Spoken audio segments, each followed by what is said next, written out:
beginning from 24 to 30 and 36 to 43. ரெண்டு வேத பகுதி நாம் போன வாரம் நாம் படித்த வேத பகுதி தான் இன்றைக்கி வாசிக்கிறோம்.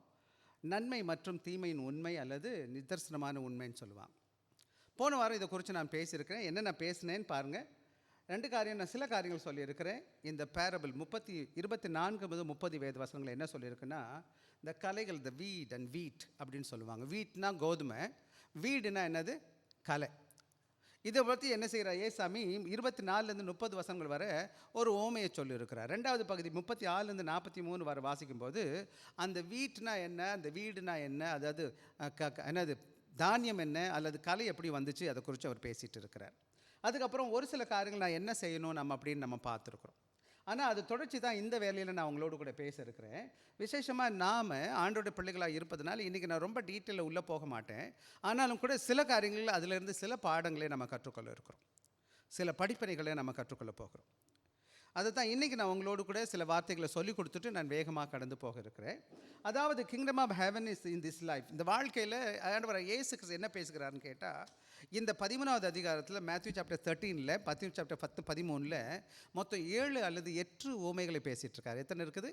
7 or 8 parables. இந்த ஒரே அதிகாரத்தில் 58 வசனத்தில் 7 அல்லது 8 உவமைகள் இருக்குது. பின்னாடி நாட்கள் அதை குறித்து நான் உங்களுக்கு என்ன செய்யலாம், டீட்டெயிலாக கூட படிக்கலாம். எனவே நாம் என்ன செய்ய போகிறோம்னு கேட்டால், இந்த காரியங்களை நம்ம கற்றுக்கொள்ளும் போது இதில் என்ன சொல்ல வருகிறாருன்னு கேட்டிங்கன்னா, இயேசுசாமி என்ன சொல்லுகிறாருன்னா, ஒரு முக்கியமான ஒரு உண்மையை, சத்தியத்தை இன்றைக்கி நாம் என்ன புரிஞ்சுருக்கிறோமோ அதுக்கு அதுக்கு ஒரு முரணானன்னு சொல்ல முடியாது, அதுதான் நிதர்சனமான உண்மையும் கூட. நம்ம புரிஞ்சுக்கிட்டது தப்பாக இருக்குது. the way that we understood is wrong. எனவே அதை குறித்து தான் நம்ம பேச போகிறோம். ஆக அப்படி இருக்கிறதுனால விசுவாச பிள்ளைகளை நாம் என்ன வேணும்னு கேட்டிங்கன்னா, நமக்கு என்ன வேணும், டிசர்ன்மெண்ட் இங்கிலீஷில் சொல்லுவாங்க. என்னது ஆங்கிலத்தில் போட்டிருக்கேன் பாருங்கள் தமிழில். இந்த வாழ்க்கையில் பரலோக ராஜ்யம் என்பது விவேகத்திற்கான அழைப்பு. when you have a discernment சொல்லுவாங்க. டிசர்ன்மெண்ட் என்னது, எது ரைட்டு, எது. சில வேலைகளில் சிறு குழந்தைகிட்ட போய் பாலை கொடுத்தோன்னு வச்சுக்கோங்களேன், வெளுத்ததெல்லாம் பாலுன்னு நினச்சிக்கிறோம். சுண்ணாம்பு தண்ணி கொடுத்தா கூட பாலுன்னு தான் குடிக்கும், ஏன்னா அது வெள்ளையாக இருக்கிறதுனால. ஆனால் நம்மளாம் எப்படி குடிப்போமா, குடிக்க மாட்டோமா? ஏன் குடிக்க மாட்டீங்க? உங்களுக்கு ஒரிஜினல் பால் தெரியும், எது உண்மையான பால்னு உங்களுக்கு தெரிஞ்சதுனால. ஆனால் நிறைய பேர் நிறைய நேரங்களில் என்ன பிரச்சனைன்னு கேட்டால், ஆண்டவருக்குள்ளே இருக்கிற பிள்ளைகளுக்கு எது சரி எது தவறுன்னு கடவுளோட பிள்ளைகளுக்கு தெரியல. நிறைய காரியங்களை பார்த்தீங்கன்னா, ஏன்னு கேட்டிங்கன்னா, வேதத்தில் பழக்கம் இல்லாமல் இருக்கிறாங்க. எப்படி இருக்காங்களா? எனவே we need have என்ன discernment. என்ன சொல்லுங்க பார்க்கலாம்? விவேகமான ஞானம். விவேகம்னா எது சரி எது பகுத்தறிய தெரியணும். இந்த வேளையில் அதை தான் அங்கே பேசியிருக்கு. ரெண்டாவது முக்கியமான காரியம் என்ன பார்க்குறோன்னு கேட்டிங்கன்னா, turning to Christ in times of confusion. சில வேலைகளை என்னோடய வாழ்க்கையில் எது தெரியல, எது சரி எது தவிலின்னு புரியலேன்னு வச்சுக்கோங்களேன். அப்போ நான் யார்கிட்ட வரணும்? தமிழில் நான் போட்டிருக்கேன், குழப்பமான காலங்களில் கிறிஸ்துவிடத்தில் திரும்புதல். என்னோடய வாழ்க்கையில் எனக்கு தெரியல, என்ன பண்ணணும், எங்கே போகணும்னு தெரியலன்னா உடனே நான் யார்கிட்ட செய்யணும்னு கேட்டிங்கன்னா, அந்த ஆண்டவராக இயேசு கிறிஸ்துவிட தெரியும். அதுதான் இங்கே நம்ம கற்றுக்கொள்கிற பாடம். மூணாவது முக்கியமான காரியம் என்னன்னு கேட்டிங்கன்னா, living in the kingdom with the final judgment in mind அப்படின்னு சொல்லுவாங்க. அதாவது இந்த உலக வாழ்க்கையில் கொஞ்சம் காலங்கள் வாழ்கிறோம், 60 வருஷம் 80 வருஷம், மிஞ்சி போனால் நம்ம கொஞ்சம் பேருக்கு கொஞ்சம் கூட வருஷம் இருக்கலாம். ஆனால் சில நாட்களில் இந்த உலக வாழ்க்கை கொஞ்சம் காலங்க நித்தியத்தின் பார்வையில், அதாவது ஆயிரக்கணக்கான வருஷம் நம்ம ஆண்டவரோடு கூட இருக்க போகிறோம். அதுதான் வேதம் சொல்லுகிறது. 1000 வருஷம் இருக்கும், அதுக்கப்புறம் நித்தியமாக ஆண்டவரோடு கூட இருக்க போகிறோம், அந்த இட்டர்னிட்டியில் இருக்க போகிறோம். அந்த இட்டர்னிட்டி பார்வையில் நம்முடைய வாழ்க்கை எப்படிப்பட்டதாக இருக்கும்? கொஞ்ச காலம். ஆனால் அதுக்கு முன்னாடி என்ன வரப்போகுது? நியாய தீர்ப்பு வரும். என்ன வருங்கப்பா? நியாய தீர்ப்பில் யாருக்கு பயப்படணும், யார் பயப்பட வேண்டியிருக்குது? நியாய தீர்ப்புக்கு கடவுளை அறியாத மக்கள். இப்போ போலீஸ் வந்தால் யார் பயப்படணும்? திருடன் தான் பயப்படணும். நம்ம ஏன் பயப்படணும்? கோர்ட்டில் பண்ணால் நான் கோர்ட்டுக்கு ஜட்ஜுக்கு பயப்படணுமா? நான் ஒன்றும் பண்ணல, பயப்பட வேண்டியதில்லை. அப்போ ஒரு நாள் ஆண்டவராக இயேசு ராஜாதி ராஜா வரப்போகிறார், ஒரு நியாயாதிபதியாக வரப்போகிறார். எனவே இந்த பூமியில் நம்ம வாழ்கிற நாம் என்ன செய்யக்கூடாதுன்னு கேட்டால், பயந்து வாழ வேண்டியதில்லை. அதுக்கு பதிலாக என் வாழ்க்கையை ஆண்டவருக்கு ஒப்பு கொடுத்து வாழ்ந்துன்னு வச்சுக்கோங்களேன். அப்போ எனக்கு இந்த உலகத்தில் எந்த பெரிய பயமும் கிடையாது. ஆக இறுதி தீர்ப்பை மனதில் கொண்டு ராஜ்யத்தில் வாழ்வது. இந்த பரலோக ராஜ்ய வாழ்க்கை வாழ்கிற நம்ம எப்படிப்பட்டவங்களாக காணப்படும்னா, வரப்போகிற அந்த நியாய தீர்ப்பை மனதில் வச்சுக்கணும். Got the point? 3 important thought. நமக்கு 2 முக்கியமான காரியம். Kingdom of heaven in this life. இந்த உலக வாழ்க்கையில் பரலோக ராஜ்யம் வாழும் பொழுது நான் ஒரு கால் ஃபார் டிசர்ன்மெண்ட். டிசர்ன்மெண்ட் என்னது? விவேகமான ஞானமான வாழ்க்கை வாழும். ரெண்டாவது, turning to Christ in time of confusion. பல வேளை என் வாழ்க்கையில் பிரச்சனைகள் வருது, மனபாரம் வருது, போராட்டம் வருது, எங்கே போகணுன்னு எனக்கு தெரியல, பல காரியங்களில் குழப்பமான சூழ்நிலை காணப்படுகிறேன். அப்போ ஆண்டவர் பக்கம் நான் திரும்பணும். மூணாவது என்ன பண்ணணும்னு கேட்டிங்கன்னா, living in the kingdom with the final judgment in mind. ஆக வரப்போகிற காலங்கள் இந்த உலகத்தில் வாழும் பொழுது மனதில் மன்னிக்க வேண்டிய காரியம், என்னோட ஆண்டவர் ஒரு நாள் வரப்போகிறார். அதாவது பயப்பட, ஜட்மெண்ட் வரும்போது ரெண்டு காரியம் நடக்கும். யார் ஆண்டவருக்கு பிரியமாக இருக்கிறாங்களோ அவளுக்கு ஆண்டவர் அன்பளிப்பை கொடுப்பார், நித்திய ஜீவனை கொடுப்பார். யார் யார் ஆண்டவருக்கு பிரியம் இல்லாமல் இருக்கிறாங்களோ அவங்களெல்லாம் அக்னியும் கந்தகரிகிற நரகத்தில் போட்டுருவார் தான் வேதம் சொல்லுது. ஸோ இது யார் பயப்படணும்? கடவுளை அறியாதவங்க. நீங்களும் நான் என்ன செய்யணும்? ஞானமாக வாழணும். இந்த உலகத்தை எதுவும் தெரியல, நான் ஆண்டவர்கிட்ட போகணும். கடைசியில் இந்த உலகத்தில் முடிவு வருமானா நான் ஆண்டவோட மகனாக இருந்து, இந்த மகளாக இருந்து ஆண்டோட வருகையில் நான் எடுத்துக்கொள்ளப்படணும். அடுத்த வாரம் வரும்போது காலையில் நீங்கள் வந்தீங்கன்னா இந்த சில காரியங்களை குறித்து நான் அடுத்த வருஷம் பேசும்போது, ஆக எப்படி இந்த பூமியில் வாழணும் என்பதை குறித்து நான் அப்புறமா பேச இருக்கிறேன். சரியா? அடுத்த வார கதையை அடுத்த வாரம் பேசுவோம். ஆனால் இந்த வார கதையை இன்றைக்கி நம்ம பேசுகிறோம். சரியா? ஆக இதுக்கு முன்னாடி ஒரு சில காரியங்களை நான் உங்களுக்கு சொல்ல விரும்புகிறேன். இதில் நான் முதல்ல நான் சொன்னது போல் மொத்தம் 8 பேரபிள்ஸ் இந்த புத்தகத்தில் சொல்லப்பட்டிருக்கு. நான் அதை பற்றி சொல்கிறதுக்கு நேரம் இல்லை, நான் சுருக்கமாக வச்சுட்டு நான் போக போகிறேன். இதில் ஒரு சில காரியங்களை நான் உங்களுக்கு சொல்ல போகிறதுக்கு முன்னாடி இதில் விசேஷமாக நீங்கள் என்ன பார்க்குறீங்க கேட்டால், மத்தேயு 13வது அதிகாரம் 24லேருந்து 30 வசனங்களை வாசிக்கும் போது என்ன நடக்குதுன்னு கேட்டிங்கன்னா, ஆண்டவராகிய இயேசு கிறிஸ்து என்ன செய்கிறார்? ஒரு ஓமையை குறித்து சொல்லுகிறார். அந்த ஓமை எப்படிப்பட்டதாக இருக்குன்னு கேட்டிங்கன்னா,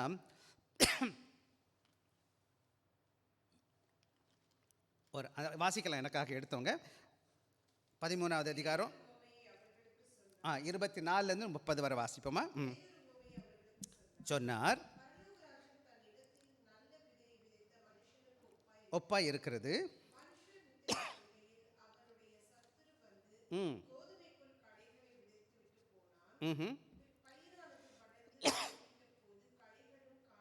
காணப்பட்டது.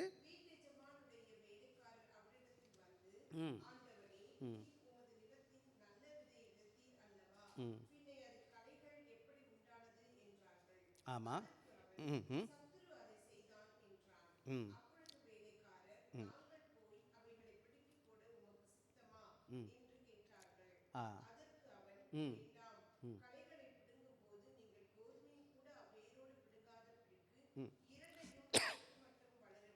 சரி. ஆக இங்கே நீங்கள் ஒரே ஒரு உவமையை பார்க்குறோம். இங்கே என்ன கொடுத்துருக்காங்கன்னீங்கன்னா, அங்கே இருக்க எல்லாருக்கும் புரிகிற மாதிரி ஒரு கதையை ஆண்டவர் சொல்லுகிறார். அது உங்களுக்கு படிக்கும்போதே புரிஞ்சிச்சு. ஒரு என்ன செய்கிறான்? ஒரு எஜமான் என்ன செய்கிறான்? ஹார்வெஸ்ட் பண்ணுறான், விதைக்கிறான். அவன் நல்ல விதையை மட்டும்தான் விதைக்கிறான். ஆனால் அவன் தூங்கும்போது என்ன வந்துச்சுன்னு கேட்டிங்கன்னா, என்னது எனிமி என்ன செய்கிறான்? விதையை போட்டுட்டு போயிடறான். என்னது களையை போட்டு போயிடுறான். காலையில் எந்திரிச்சு பார்க்குறாங்க, நெல்லோட என்னது கோதுமையோட எது இருக்குது? களையும் இருக்குது. உடனே அவங்க எஜமான்கிட்ட போய் கேட்குறாங்க, அந்த வேலைக்காரங்க, ஐயா நான் பிடுங்கி போட்டுறவா அப்படின்னு கேட்குறாங்க. இல்லை கடைசி வரை இருக்கட்டும் விடு அப்படின்னு சொல்கிறார். அதாவது அது கடைசி 30வது வசனம் சொல்லுது, அறுப்பு காலத்தில் தான் அறுக்கிறவர்களை நோக்கி முதலாவது களைகளை பிடுங்கி அவர்களை சுட்டிகரிக்கிறதற்கு கட்டுகளாக கட்டுங்கள், கோதுமையோ என் களஞ்சியத்தில் சேர்த்து வைங்கள் என்பேன் என்று சொன்னான். அப்போ இந்த இடத்துல ஒரு என்ன இருக்குது? பிளெயினான ஒரு ஓமையை பற்றி சொல்லியிருக்கிறார். ஆக அடுத்த வேத பகுதியை வாசிக்கலாம். 36லேருந்து 43 வரை வாசிக்கும் போது வாசிக்கலாமா? எனக்கு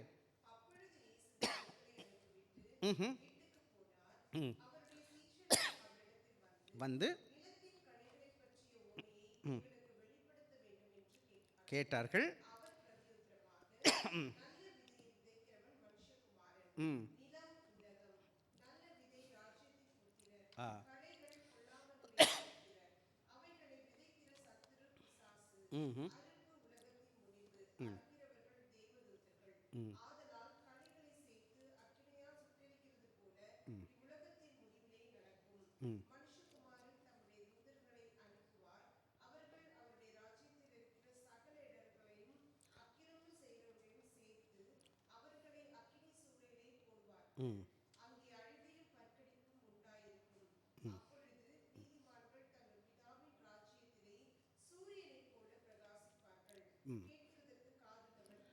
கேட்க. ஆக இங்கே நீங்கள் பார்த்தீங்கன்னா அந்த ஓமை மேலே சொன்ன ஓமைக்கு சீஷர்களுக்கு விளக்கத்தை கொடுக்குறாங்க. அவங்க கேட்குறாங்க, ஐயா எங்களுக்கு புரியல, நீங்கள் அதுக்கு சொல்லுங்கள் அப்படின்னு கேட்குறாங்க. அதை பற்றி பேசும்போது என்னென்ன சொல்கிறாருன்னு நம்ம பார்க்க போகிறோம். விசேஷமாக அதில் கான்ட்ராஸ்ட்னு சொல்லுவாங்க. என்ன இதில் கம்பேரிசன் பண்ணும்போது இந்த பேரபிளில் ரெண்டு முக்கியமான காரியத்தை பார்க்குறோம். ரெண்டு பக்கத்துலேயும் ஒரு காரியத்தை பற்றி தான் பேசுகிறார். தேவ ராஜ்யத்தை, பரலோக ராஜ்யத்தை பற்றி தான் பேசுகிறார். இது என்னன்னு கேட்டால், பரலோக ராஜ்யம் எப்படிப்பட்டதாக இருக்குன்னு நம்ம பார்க்குறோன்னு கேட்டிங்கன்னா, அங்கே கோதுமை விளைய போடுறாங்க, விதை போட்டிருக்கிறாங்க. ஆனால் அந்த ராஜ்யத்தில் என்ன இருக்குது? களையும் விதைக்கப்பட்டிருக்குது. இதில் முக்கியமான பங்கு காரியம் யாருன்னு கேட்டால், அந்த விதை விதைக்கிறவர். அது யார் விதைக்கிறா? வசனம் என்ன சொல்லுது? வசனம் வாசிக்கலாம் எனக்காக. 37வது வசனம்.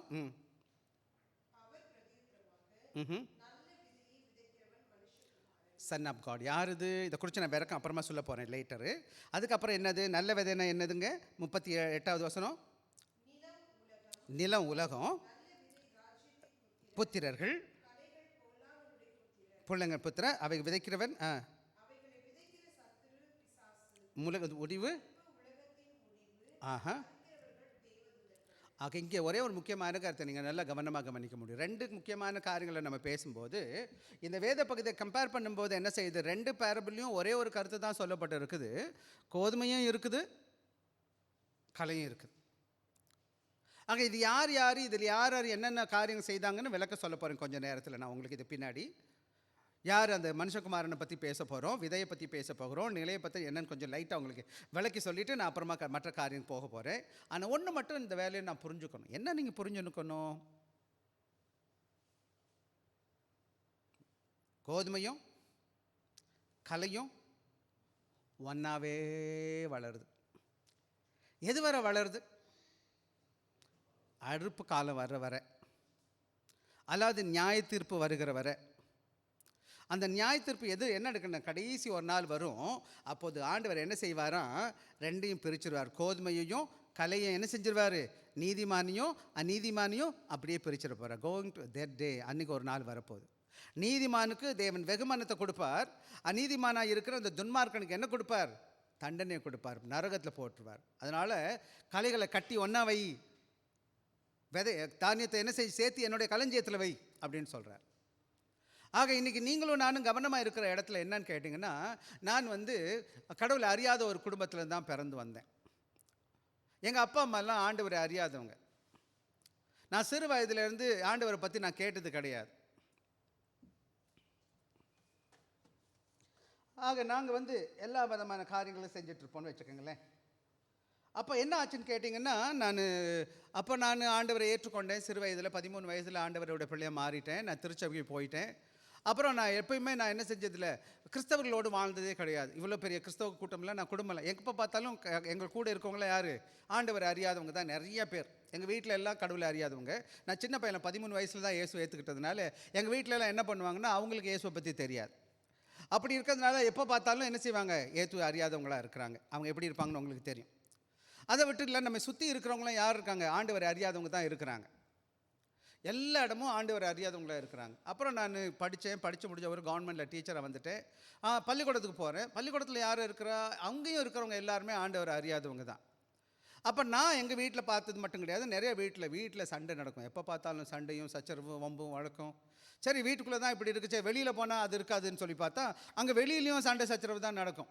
சரி, அங்கே தான் நடக்குது. கோயிலில் போனால் அங்கே ஒன்றும் பிரச்சனை, அங்கேயும் கோயிலையும் அப்படி பார்த்தா என்ன இருக்குது? அங்கேயும் சண்டை தான்.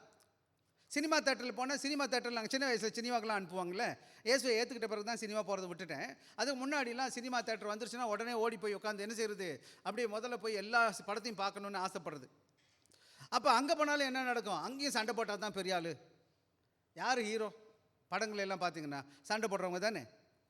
அப்போ நான் என்ன நினச்சேன், ஆஹா சண்டை போட்டால் தான் நல்லாயிருக்கும் போலன்ட்டு எல்லாத்தையும் சண்டை போடுற மாதிரி கோவமாக இருப்பேன். எங்கள் வீட்டில் எங்கள் அம்மா சொல்லுவாங்க, இவங்க ரொம்ப கோவக்காரன், அப்படி தான் சொல்லுவாங்க என்ன. இப்போ இயேசுவை ஏற்றுக்கிட்டேன்ல, நான் மாறிட்டேன்ல, சினிமாக்கெல்லாம் போகிறது விட்டுட்டேன். ஆனால் இருக்கிறவங்க எல்லா இடமும் ஆண்டவர் அறியாதவங்களாக தான் இருக்கிறாங்க. அப்புறம் நான் என்ன செய்கிறேன்? வேலையை விட்டுட்டேன். இப்போ தான் முறையாக பைபிள் காலேஜ் போகிறேன். எந்த காலேஜ் போகிறேன்? Bible college. இங்கே யார் எல்லாம் இருக்கிறா? பைபிள் காலேஜ் யார் இருப்பா? எல்லோரும் யார் இருப்பா? ஏசு எல்லாம் ஏசாமி பிள்ளைங்க தானே இருப்பாங்க. இதுக்கு முன்னாடி நான் எப்போவுமே ஏசாமி பிள்ளைங்களோட இருந்தது கிடையாது. சர்ச்சுக்கு போனால் மட்டும்தான் கிறிஸ்தவங்க, மற்ற எல்லாம் கடவுளை அறியாதவங்க கூட தான் இருந்துகிட்ருக்கேன். ஆனால் இப்போ தான் முறையாக ஏசாமி சபைக்கு எங்கே வந்துட்டேன். எங்கள் காலேஜ் பைபிள் காலேஜ் இருக்குது, இந்த சென்னையில் இன்றைக்கி கூட இருக்குது. எங்கள் கூட இருக்கிறவங்கெல்லாம் பைபிள் காலேஜ் படிக்கிறவங்க, சொல்லிக் கொடுக்குறவங்க பைபிள் படித்தவங்க. ஆக என்ன எனக்கு ரொம்ப சந்தோஷம். இப்போ தாண்டா உண்மையான ஒரு பூமி வந்திருக்கிறேன். இப்போ தான் எப்படி இருக்க போகுது, கடவுள் அறிஞ்சவங்களாம் இருக்கிறாங்க, இங்கே தான் கடவுள் பிரசன்னம் இருக்கும் அப்படின்னு நினச்சிட்டு வந்துட்டேன். நீங்கள் என்ன நினைக்கிறீங்க? எப்படி இருந்திருக்கும்? நீங்கள் என்னம்மா நினைக்கிறீங்க? எப்படிப்பா பரலோக மாதிரி இருந்திருக்குமா? இதுதான் நம்ம பிரச்சனை. நம்ம பிரச்சனை என்ன நினைக்கிறோம்? நான் அப்படி தான் நினச்சிட்டு வந்தேன். என் கூட இருக்கிறவங்களாம் ரொம்ப பெரிய பரிசுத்தவானா இருப்பான், எல்லாம் அப்படி இருப்பான் இப்படி இருப்பான்னு நம்ம நினச்சிட்டு வந்துடுறோம். சபையில் நிறைய பேர் அப்படி தான் வந்திருக்கிறாங்க. சர்ச்சில் எல்லாமே பரிசுத்தவான்கள் தான் உட்காந்துருக்குறாங்க, யாருமே ஏமாற்ற மாட்டாங்க, பொய் சொல்ல மாட்டாங்க, அன்பாக இருப்பாங்க, அப்படி இருப்பாங்க இப்படி இருப்பாங்கன்னு நான் நினச்சிட்டு இருந்தேன். ஒரு சகோதரி நான் ஒரு நாள் போய் பாஸ்டர்கிட்ட சொன்னாலாம், பாஸ்டர் நான் இனிமேல் உங்கள் சர்ச்சுக்கு வரமாட்டேன். ஏன்? எப்போ பார்த்தாலும் எல்லோரும் ஃபோனில் இருக்கிறாங்க, சில பேர் குறை பேசுகிறாங்க, சிலர் அப்படி வர்றாங்க இப்படி வர்றாங்க, எல்லோரும் இப்படி மோசமாக இருக்கிறாங்க, நான் வரமாட்டேன் அப்படின்ட்டார். அந்த பாஸ்டர் சொன்னாராம், அப்படியாம்மா இங்கே வாமா. அவர் கிளாஸில் தண்ணியை கொடுத்தார். தண்ணி இப்போது இந்த இந்த இந்த இந்த இந்த இந்த சர்ச்சு இந்த தண்ணியை கீழே சிந்தாமல் 2 வாட்டி சுற்றிட்டு வான்னு சொல்லிட்டார். இதம்மா இப்படியே பிடிச்சிக்கிச்சு, இப்படியே போய் போய் போய் சுற்றி சுற்றி சுற்றி வந்துச்சு. ஒரு வாட்டி வந்துருச்சு, அப்புறம் திருப்பி வந்துச்சு. சிரிஞ்சாமல் செந்தி பாஸ்டர்கிட்ட வந்து கொடுத்துச்சு, பாஸ்டர் இந்தாங்க தண்ணி சிந்தாமல் நான் வந்துட்டேன். அப்போ அவர் கேட்டார், எத்தனை பேர் ஃபோனில் இருக்கிறத பார்த்தேன் அப்படின்னு கேட்டார். நான் ஒருத்தரையும் பார்க்கல. எத்தனை பேர் குறை பேசினதை பார்த்தேன் அப்படின்னு, அதுவும் யாரையும் பார்க்கல. எப்படி இந்த மாதிரி அந்த மாதிரி நிறைய குறை சொல்லிச்சு. இந்த சபையில் பார்த்தீங்கன்னா அவ்வளோ மோசமானவங்கய்யா அப்படின்னு குறை சொல்லிக்கிட்டே இருந்துச்சு. அப்புறம் சொன்னார், நீ சர்ச்சுக்கு வந்து யார் பார்க்க வந்த?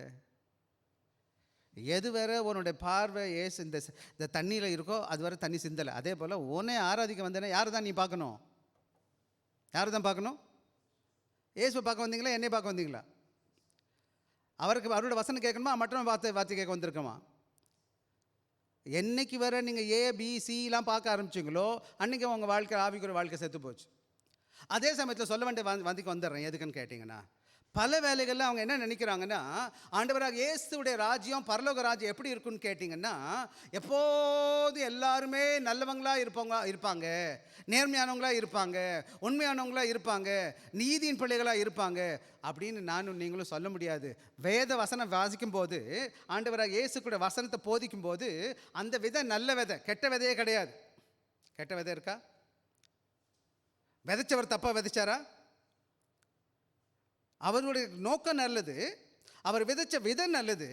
ஆனால் பிசாசு என்ன செய்யலை, அவன் உங்களை விட மாட்டான். இன்றைக்கி சபைக்குள்ளே நான் உள்ளே வரும்போது நுழைக்கும் போது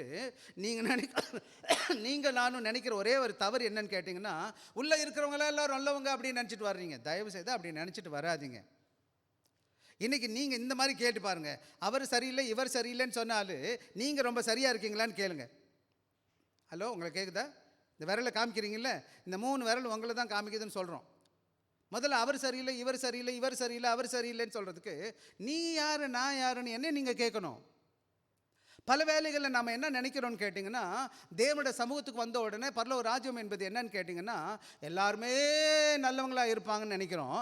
நல்ல நோக்கத்தெல்லாம் செய்யப்படுகிறது, அதே வேத வசனத்தான் விதைக்கப்படுகிறது. ஆனால் ஒரே ஒரு பிரச்சனை என்ன இருக்குதுன்னு கேட்டிங்கன்னா, அங்கே பொல்லாங்கனுக்கு வேலை என்னன்னு கேட்டிங்கன்னா, அந்த பிசாசானவனுக்கு என்ன பிரச்சனைன்னு கேட்டிங்கன்னா, அந்த எதிராளியோட நோக்கம் என்னன்னு கேட்டிங்கன்னா, கலையை விதைக்கிறது. கலையை விதைக்கிறது. அப்போ எப்படி இருக்கும் சபை? நல்லவங்களும் கெட்டவங்களும் சேர்ந்தது தான். நோவாவுடைய பேழை கேள்விப்பட்டிருக்கீங்களா? நோவாஸ் ஆக்குன்னு சொல்லுவாங்க இங்கிலீஷில். நோவாக்கில் என்னென்ன மிருகம் வச்சுருந்தார் அவர்? சகல மிருகத்தில் எப்படி மிருகம் இருந்துச்சு? நல்ல மிருகம் கெட்ட மிருகம். சொல்லுங்கள் பார்க்கலாம். நல்ல மிருகமும் கெட்ட மிருகமும். இங்கே எப்படி உட்காந்துருக்குறாங்க நம்ம எல்லாம் ஜனங்கள சபைக்குள்ளே? தயவு செய்து உங்களுக்கு வார்த்தை சொல்லித்தரேன். இந்த உலகத்தில் எந்த மூலையிலேயாச்சும் போய் நீங்கள் ஒரு நல்ல சபையை காமிங்க எனக்கு. அங்கே யாருமே எல்லாம் நல்லவங்களாக இருக்காங்கன்னு சொன்னால் நீங்கள் பொய் சொல்கிறீங்களே தவிர ஒன்றுமே கிடையாது. இந்த உலகத்தில் நம்ம எல்லாம் எப்படி இருக்கிறோம்? கெட்டவங்களும் நல்லவங்களும் சேர்ந்து தான் உட்காந்துருக்கோம் திருச்சபைக்குள்ளே. அதை பற்றி தான் இன்னைக்கு இந்த வேதம் சொல்லுகிறது. ஆனால் என்னைக்கு தான் அதை தேவன் பிரிப்பாருன்னு கேட்டிங்க, ஏசாமி இந்த நோக்கு சொன்னதுக்கு காரணம் என்னன்னு கேட்டிங்கன்னா, அக்ரிகல்ச்சர் மெட்டஃபர்னு சொல்லுவாங்க. அக்ரிகல்ச்சர் மெட்டஃபர் ஏன் அந்த இடத்துல வந்து விதைக்கிற பற்றியே சொல்கிறாருன்னு கேட்டிங்கன்னா, அங்கே உள்ளவங்க எல்லாருக்கும் விவசாய பற்றி தெரியும், விதைக்கிறத பற்றி நல்லா தெரியுமா தெரியாதா? அதனால் அவர் மெட்டஃபர் சொல்கிறாரு. அதில் என்ன சொல்ல வருகிறாருன்னா, முக்கியமாக எதுவரை இது 2 பேரும் ஒன்றா இருப்பாங்கன்னு கேட்டிங்கன்னா, எதுவரை நல்லவங்களும் கெட்டவங்களும் சபையில் இருப்பாங்க, இந்த உலகத்தில் இருப்பாங்கன்னு கேட்டிங்கன்னா, அவருடைய வருகை மட்டும். எப்போ வரை இருப்பாங்க? அவருடைய நியாய தீர்ப்பு வருகிற வரை. ஒரு நாள் அந்த உலகத்தில் ஆண்டவராக இயேசு கிறிஸ்து வரப்போகிறார் ராஜாதி ராஜாவாக. அவர் நியாயாதிபதி வரப்போகிறார். அன்னைக்கு ஒரு பக்கம் என்ன செய்யும், செம்மறியாடு ஒரு பக்கம், வெள்ளாடு இன்னொரு பக்கம் நிற்கும், கோதுமை மணி இன்னொரு பக்கம், கொலைகள் இன்னொரு பக்கம் நிற்கும். அப்போ தான் தெரியும் யார் வெள்ளாடு யார் செம்மறியாடுன்னு சொல்லிட்டு. இன்னொரு முக்கியமான காரியம் அதில் இருக்குது. என்ன விவரம் சொல்லிட்டு நான் போயிட்டு வந்துடுறேன். இந்த இடத்துல வேதம் சொல்லுகிறது, அந்த விதை விதைக்கிறவன் 37வது வசனம் சொல்லுது, அவர் அதற்கு பிரயுத்தரமாக நல்ல விதையை விதைக்கிறவன் மனுஷகுமாரன். யார் அது? இந்த மனுஷகுமாரன் யாரை பற்றி சொல்லுகிறது? ஆண்டவராக இயேசு கிறிஸ்துவ சொல்லுகிறது. அவர் தான் இந்த உலகத்தில் வரப்போகிற மேசியான்னு சொல்லுறது. அவர் தான் தேவ ராஜ்யத்தையும் பரலோக ராஜ்யத்தையும் பூமியில் கொண்டு வரப்போகிறவராக இருக்கிறார். அவர் வந்தவருடைய நோக்கம் என்னன்னு கேட்டிங்கன்னா, ஏசு கிறிஸ்து என்ன செய்த அந்த உலகத்தில் எனக்கும் உங்களுக்கும் தேவ ராஜ்யத்தை கொண்டு வருவதற்கு என்ன செஞ்சார்? இந்த பூமியில் வந்ததை நீங்கள் பார்க்குறீங்க. அது மாத்திரம் கிடையாது. இதில் 2வது இதே மாதிரி 13வது அதிகாரம் 3லேருந்து 9 வர வாசிங்க எனக்காக ஒரு வசனம். இதே 13 3லேருந்து 9 வர வாசிங்க எனக்காக. சொன்னார், புறப்பட்டார், விழுந்தது, பட்சித்து போட்டது, விழுந்தது,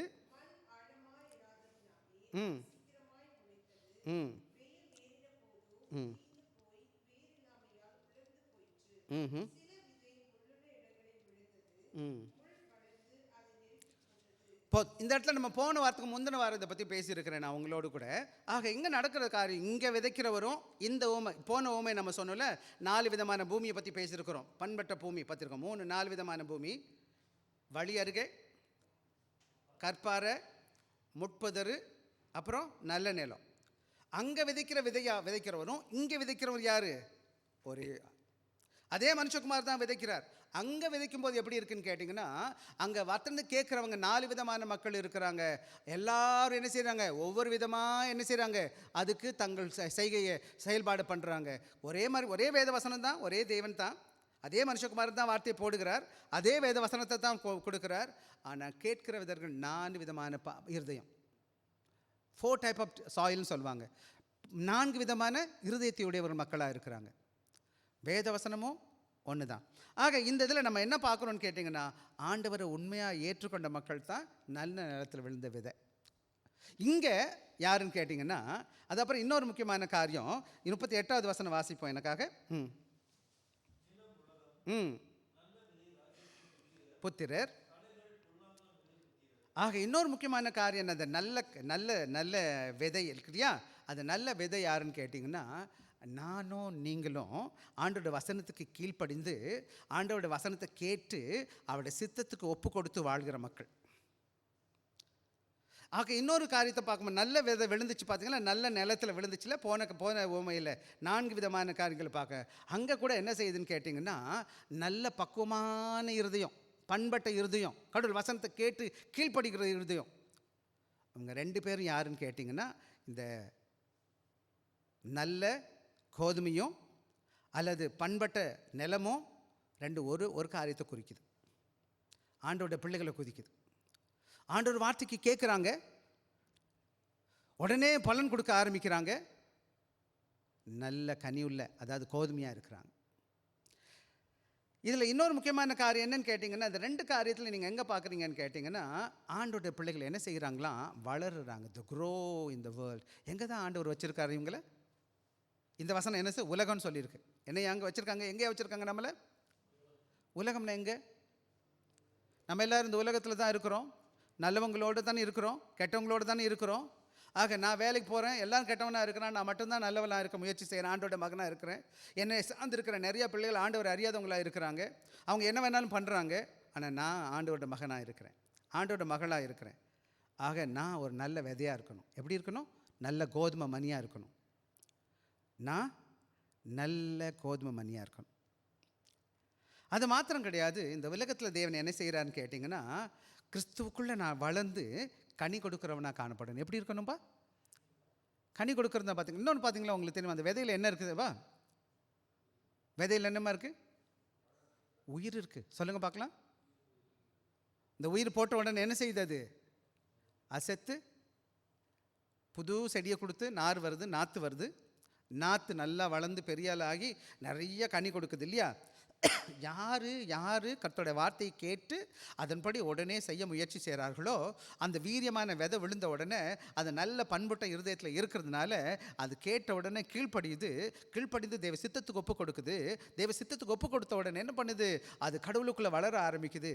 கடவுளை வளர ஆக்கும் போது என்ன நடக்குதுன்னு கேட்டிங்கன்னா, அநேகருக்கு ஆசீர்வாதமாக 10, 30, 100, 60, 100 பலன் கொடுக்க ஆரம்பிக்குது. இது யாரை பறிக்குதுன்னு கேட்டிங்கன்னா, ஆண்டவருக்கு தங்கள் வாழ்க்கையை அர்ப்பணித்து ஆண்டவருக்கு பிரியமா வாழ்வதற்கு ஒப்பு கொடுத்த விசுவாச பிள்ளைகளை பற்றி பேசுது. நல்ல நிலம் அல்லது நல்ல விதை, சரிதானே? இன்னொரு முக்கியமான காரியம், அந்த இங்கே வந்து கலையை பற்றி பேசியிருக்கிறோம் இல்லையா? கலைகளை 38 2வது பதி கலை எதை பேசுதுமா? இது யாரு? இந்த கலையும் சரி, அல்லது போன அதிகாரத்தில் 13 47 48 49 50 வாசிங்க எனக்காக.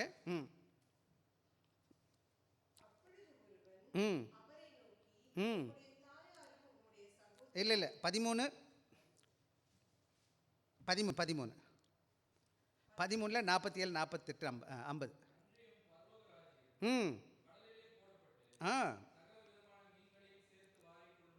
ஒப்பாக இருக்கிறது.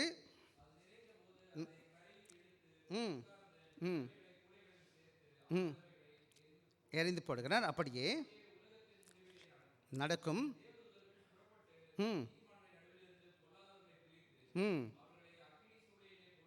அங்கே ஆக இந்த கலை எதை பற்றி பேசுதுன்னு கேட்டிங்கன்னா, 2 முக்கியமான காரியத்தை பற்றி பேசுது. கலை யாருடைய புத்திரர்? பொல்லாங்கின் புத்திரர், பிசாசு. யார் தேவ ராஜ்யத்திற்கும் தேவ சித்தத்திற்கும் பிரியமில்லாமல் வாழ விரும்புகிறார்களோ அவர்களை பற்றி பேசியிருக்கு. இவங்க எங்கே தான் இருக்கிறாங்க? அதே உலகத்தில் அதே நிலத்தில் தான் இருக்கிறாங்க. புரியுதா உங்களுக்கு? எந்த நிலத்தில் இருக்கிறாங்க? கோதுமை போட்டு அதே நிலத்தில் தான் யார் இருக்கிறா? கோதுமையும் கலையும் எங்கே தான் இருக்குது? வெவ்வேறு இடத்துல இல்லை, தனித்தனியாக இல்லை. யார் பக்கத்தில் தான் இருக்கிறா? நெல்லும் இருக்குது, கோதுமையும் இருக்குது, கலையும் கீழே இருக்குது. 2 ஒன்றா இருக்கா? தூரமாக இருக்குதா? ஏன் எடுக்கக்கூடாதுன்னு சொல்கிறார் அவர்? நெல் யார் அஃபெக்ட் ஆகிடும்? விசுவாசியும் அடிபட்டு போயிடுவான். புரியுதா உங்களுக்கு? அது எப்படி நான் அப்புறமா கொஞ்சம் லைட்டாக சொல்கிறேன். என்ன அது புரியுதா நான் உங்களுக்கு சொல்கிறது? ஏசாமி என்ன சொல்ல வருகிறாருன்னு கேட்டிங்கன்னா, பல வேளைக்கு நான் சபைக்குள்ளே வந்தோட நான் நினைக்கிறேன் எல்லாரும் பரிசுத்தவான்களாக இருக்கிறாங்க, நல்லவங்களாக இருப்பாங்கன்னு நான் நினச்சிட்டு வர்றது தப்பு கிடையாது. என்னோடய விருப்பம் அப்படி தான் இருக்குது. ஆண்டவர் அதை தான் விரும்புகிறாரு. ஆனால் பிசாசு அதை விரும்பலை. பிசாசு விரும்புவானா நீங்கள் நல்லா இருக்கணும்னு? நீங்கள் சந்தோஷமாக இருக்கலாமா? நீங்கள் சண்டை போடணுமா வேணாமா? வம்பு பண்ண வேணுமா? வழக்கு பண்ண வேணாமா இல்லையா? பாஸ்டர் திட்டணுமா வேணாம்? இதெல்லாம் இருக்குது. அது ஒரு பக்கம் விட்டுருவோம். ஆக சபை என்பது என்னன்னு கேட்டிங்கன்னா, எல்லாம் சேர்ந்து இருக்கிறாங்க, நல்லவங்களும் கெட்டவங்களும். ஆண்டவர் நல்லவங்களே விதைக்கிறாரு. பிசாசிங்க கொண்டு வந்து யாரை விதைக்கிறான்? பொல்லாங்கன் புத்திரன் இது யாருடைய வேலைன்னு கேட்டால் என்ன செய்கிறான்னா, கடைசி நாட்களில் அவர் பெரிய வலையை போட்டு மீனை பிடிக்கும் போது எதெல்லாம் தேவையாக வச்சுக்கிட்டு மற்றதெல்லாம் தேவன் தூக்கி எறிகிற மாதிரி ஒரு நாள் வரும். இந்த பொல்லாங்கன் புத்திரத்தெல்லாம் என்ன செய்வார்? நியாய தீர்ப்பில் கொண்டு வருவார் அன்பான பிள்ளைகளே. ஆக நல்லவங்கள்லாம் தேவன் மீனாக தேக்கப்படும், கெட்டதெல்லாத்தையும் தேவன் பேட் ஃபிஷ்ன்னு சொல்லுவாங்க. கெட்ட மீனெல்லாம் தூக்கி என்ன செய்வாங்க? அக்னியில் போடுற மாதிரி என்ன செஞ்சுருவாங்க. இங்கே 2 விதமாக இந்த ஓமை வேறு ஓமை. இதில் ரொம்ப கவனமாக இருக்கணும். சபை இது உலகம்னு போட்டிருக்கே, சபையான்னு கேட்டால் அதை பற்றி நான் பேச போகிறேன். ஆக இந்த எங்கே பார்த்தீங்கன்னா, இங்கே 2 காரியத்தை பார்க்குறோம். இந்த பொல்லாங்கான் புத்திரரும், இந்த வீடும், இந்த கலையும், இந்த கெட்ட மீன்களும் எதை குறிக்குதுன்னு கேட்டால், பிசாசு விதைத்த இந்த பொல்லாங்கன் புத்திரம் இந்த யாருடைய தோட்டத்தில், யாருடைய வீட்டில்? ஆண்டோட கிறிஸ்தவ சபைக்குள்ளே. இது தேவ திருச்சபையாக இல்லைன்னா ஆமாம் திருச்சபைக்குள்ளே தான் நடக்குது. ஏன்னு கேட்டிங்கன்னா, யார் பக்கத்தில் தான் இருக்கிறான்? அவன் நெல்லுக்கு பக்கத்தில் தானே இருக்கிறான், கோதுமை பக்கத்தில் தான் இருக்கிறான். கோதுமை யார்? ஆண்டோட பிள்ளை தானே. அப்போ ஆண்டோட பிள்ளைக்கு பக்கத்தில் இருக்கிறது யார்? அது கடவுளை அறியாதவன் இருப்பானா? ஆக இன்னைக்கு சபைக்குள்ளே நாம் நிறைய பேரை பார்க்குறோம். இது யார் இந்த பொல்லாங்கன் யாருன்னு கேட்டிங்கன்னா, இதுதான் இது யார் இந்த பிசாசுடைய வேலை. ஆதியிலே பிசாசு என்ன செய்கிறான்? ஆண்டவருக்கு விரோதமாக செஞ்சது தான் அவன் கீழே விழுந்தான். அவன் இந்த அவனுக்கு கொடுக்கப்பட்டிருக்கு நேரம், ஒரு குறிப்பிட்ட நாள் வரை கொடுக்கப்பட்டிருக்கு. வேதத்தில் சொல்லப்பட்டிருக்கு. ஒரு நாள் வரும்போது அவனை என்ன செய்வார்? தேவன் அடிச்சிருவார். என்ன செய்வார்? ஒரே கடவுள் என்ன செய்வார்? அவனுக்கு தண்டனை கொடுப்பார். ஆனால் அதுவரை அவன் என்ன செய்கிறான்? தேவ ராஜ்யத்துக்கு விரோதமாக, பரலோக ராஜ்யத்துக்கு விரோதமாக அவன் என்ன செய்கிறான்? பிரயாசப்பட்டுட்டு இருக்கான். இன்றைக்கி சபையில் இருக்கிற நானும் நீங்களும் ஜாக்கிரதையாக, அதுதான் வேத வசனம் சொல்லுது. நான் எப்படி இருக்கணும்? கவனமாக இருக்கணும். வாங்க, அதை பற்றி தான் விவரமாக பேசிகிட்டு இருக்கேன். ஒரே பேரபிளை பற்றி தான் பேசியிருக்கு. அதில் கீ கேரக்டர் பார்த்தோம், முக்கியமான தீம் என்னன்னு பார்த்தோம், அதோட நோக்கத்தை பற்றி நான் பேச விரும்புகிறேன். அப்புறமா பேசுகிறேன். நான் இப்போ கீ கேரக்டர் நான் பார்த்துக்கிட்டு இருக்கேன் ஒரு சில காரியங்களை. ஆக நல்லா புரியணும். என்னென்னு கேட்டீங்க, 13வது அதிகாரம் 19வது எனக்காக வாசிங்கம்மா. 13:19. கேட்டும் உன்னதார் இருக்கும் போது பொல்லாங்கன் வந்து பறித்து போடுகிறான். ஆமாம், இந்த வழிகருக விதைக்கப்பட்டவன் எப்படி இருக்கிறான்? அந்த பொல்லாங்கன் வந்து அந்த விதையை கொத்தி தின்னுட்டு போயிடறான் இல்லையா? அதே போல் உங்கள் வாழ்க்கையில் வசனத்தை கேட்போம், வசனத்தை கேட்குறோம், வசனம் காது என்ன செய்ய வேர் ஊன்ற விட மாட்டான். பிசாசுடைய வேலை என்ன செய்யணும்? பலவிதான பிரச்சனைகளை கொண்டு வந்து, அது இருக்குது இது இருக்குன்னு கொண்டு வந்து நான் ஆண்டவருக்குள்ள என்ன செய்ய முடியாது? வேர் ஊண்ட விட மாட்டான். ஏன்னா அதை பிச்சு எடுத்துகிட்டு போயிடுவான். ஆக இங்கே நம்ம கவனமாக கவனிக்க வேண்டியதுன்னு கேட்டிங்கன்னா, இன்றைக்கி பல வேலைகளை நான் என்னோடய வாழ்க்கையை சற்று சோதித்து பார்க்குற இடத்துல இருக்கிறேன். வருஷக்கணக்கில் நான் சபைக்கு வருகிறேன், வேதத்தை கேட்டுக்கிட்டே இருக்கிறேன். ஆனால் என் இருதயம் பண்பட்ட இடமா இல்லை. நல்ல கோதுமை மணியாக என் வாழ்க்கை காணப்படலை. மணியான வாழ்க்கையாக இல்லை அன்பான பிள்ளைகளை. அப்படின்னா என்ன அர்த்தம்னு கேட்டிங்கன்னா, இந்த பிசாசு என்ன செய்கிறான்? ஆண்டோட வசனத்தை என்னோடய இருதயத்தில் வளர விடாமல் அவன் என்ன செய்கிறான்? தடுக்கிறவனாக இருக்கிறான். அவனோட நோக்கமே என்னன்னு கேட்டிங்கன்னா, கலையை விதைக்கிறது. த ஹார்வெஸ்டர் யாருன்னு கேட்டிங்கன்னா, கடைசியில் இன்னொரு காரியம் சொல்லப்பட்டிருக்கு. வசனம் வாசிக்கலாம், எனக்கு முடிவிலே வசனம் வாசிக்கலாம்ப்பா. 41வது வசனம், 39வது வசனம்.